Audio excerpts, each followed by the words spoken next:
Donc, bienvenue dans la suite de ce tuto. Nous allons maintenant créer les différentes cloisons de notre appartement. Donc je vais commencer par la principale qui est ici. Tout bêtement, j'ai besoin d'avoir deux coupures de ce côté-là pour pouvoir relier ici et créer une face pour cette cloison. Donc là, on pourrait presque dire plutôt que c'est un mur et là des cloisons. Mais bon, peu importe, on comprend ce que l'on veut dire. Donc pour venir couper cette face en plusieurs arêtes, donc j'en ai besoin de deux, je vais tout simplement utiliser l'outil Loop Cut. Quand je m'approche ici, automatiquement, il me montre en jaune où il va couper. Donc je fais un simple cliquer, j'ai créé une nouvelle arête, et là je fais une deuxième fois pour avoir mes deux arêtes. Je passe aussi directement en mode déplacer, et nous allons activer l'accrochage qui va nous permettre de snapper, donc c'est le terme accrochage en anglais, cette arête par rapport au point ici, pour pouvoir les aligner. Tout bêtement, en venant ici choisir activer le mode d'accrochage, donc le snap, et le configurer sur vertex.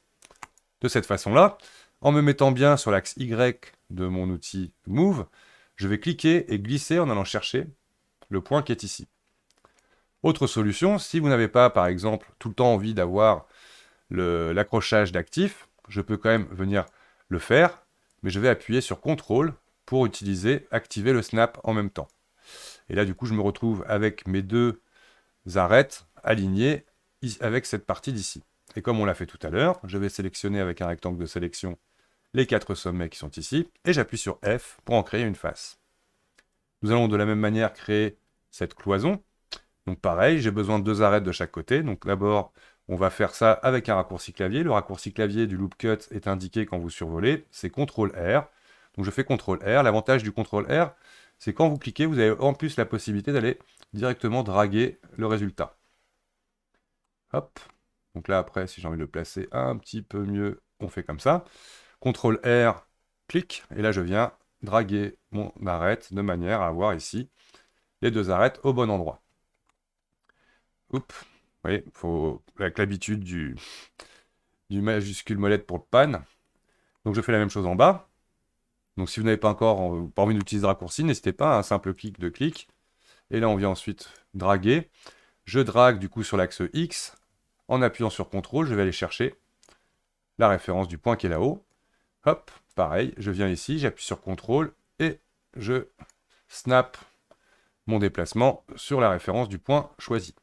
Une fois de plus, on prend les quatre vertex, F pour fermer. Donc là, c'était assez simple. Donc là, ici, on a un endroit un peu plus space par rapport aux architectes, dans l'imaginant là ce retour avec cet angle ici. Donc là, on va simplement jouer avec nos points. Donc je vais venir zoomer sur cette zone. Donc là, par exemple, ce point-là, je vais le reculer pour qu'il corresponde à cet angle-là. Nous allons prendre tous ces éléments-là qu'on va descendre pour faire cette épaisseur. Et tout bêtement, le point qui est ici, je vais le ramener à cet endroit-là. Pour pourquoi pas prendre mes deux sommets ici. Et on va faire à nouveau un extrude région en XYZ, où je vais partir dans ce sens-là. Pour écraser, donc remettre à aller, comment dire correctement, on a 30 000 solutions. Soit je prends mon fameux move et je descends avec CTRL pour venir chercher celui-ci. Ou alors, j'aurais pu prendre les deux points et faire S, du coup en l'occurrence Y, 0, pour les écraser sur l'axe Y. Et je positionne bien ensuite mes surfaces. Je prends l'outil drag XYZ et je viens, hop, ici, créer mon épaisseur. De la même manière, ici, donc, je vais rajouter les deux edges qui vont me permettre de connecter ce coin-là. Avec CTRL R, je clique et je glisse. Pareil, je peux aller chercher CTRL, POC, directement. CTRL R une deuxième fois, je clique et j'appuie sur CTRL, que voilà. Je sélectionne mes 4 points, F pour fermer. Ensuite, on continue. On a encore un autre endroit ici à gérer. Donc là, on voit que, par exemple, à mon arête, mes points sont au mauvais endroit. Je vais tout simplement ici venir remonter un petit peu l'ensemble. Et on voit que ça ne correspond pas au point de départ de mon retour, en gros, de placard. Donc là, comme en dessous, je vais, hop, tout simplement glisser ce point-là pour lui donner cette épaisseur. Et venir faire une coupure ici. CTRL R, un clic, je viens la glisser, comme ça. on constate qu'on n'est pas obligé d'avoir tout le temps des lignes orthogonales. Mais en tout cas, à partir d'ici, je vais pouvoir hop, repartir en extrude région et faire du coup mon retour. Donc là, je constate que ça, c'est un peu pas au bon endroit. Donc on va les repositionner, voilà, un peu mieux. Je reprends mes points ici, extrude région, en axe YZ, pour venir chercher l'épaisseur. Je prends les points qui sont ensuite ici, et j'extrude dans ce sens-là, en allant chercher avec CTRL ce point de référence pour arrêter mon déplacement. Nous avons ensuite cette zone-là à faire. Donc là, pareil, CTRL R, je viens créer une première ligne. CTRL R, ma deuxième ligne. On peut tout de suite le faire ici. CTRL R, CTRL R. Que voilà. Alors là, une fois de plus, hein, vous pouvez être plus précis. Hop, je vais prendre mon Move Tool. Lui, il est plutôt bien. C'est lui que je dirais qui est un peu haut. Hop, on va aller le chercher ici. Là, tout bêtement, je fais mon premier extrusion en extrude région. En prenant bien l'axe Y et en allant chercher avec CTRL cette valeur-là.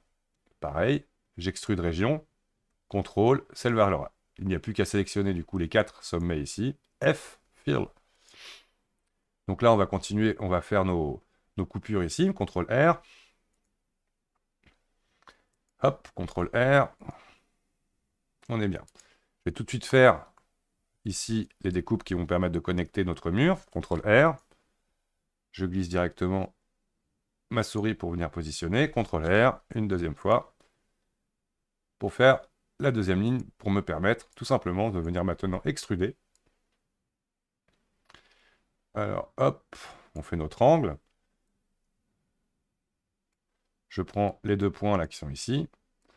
Je pars jusqu'ici. Là, on peut s'apercevoir là qu'il n'y a pas forcément la même... Donc là, je vais tout simplement venir déplacer tout ça pour aller chercher un peu mieux l'angle. Extrude région en mode XYZ. Toc. Je prends ces deux points-là. Et là, on va faire une première, mais attention, je vais bien l'afficher ici. D'ailleurs, ça, je vais le remonter un petit peu avec le drag. Voilà, pour être un peu mieux dans l'épaisseur d'ici. Là, on fait une toute petite extrusion, parce que vous voyez, il y a un petit décalage. Donc là, je fais pareil, extrude région, avec le mode XYZ. Je fais mon extrusion, j'appuie sur CTRL, pouc. Une autre extrusion, j'appuie sur CTRL, je vais chercher ce point-là. Je sélectionne les 4 sommets dont je veux fermer la face. Donc voilà, on a créé comme ça facilement les cloisons de notre appartement, avec quasiment tout le temps le même outil, extrude, plus le loop tool qui nous a permis donc de venir couper nos surfaces pour ajouter tout simplement des découpes, et l'outil de move pour bien positionner tout ça. Dans la prochaine vidéo, nous allons faire notre gabarit pour les portes.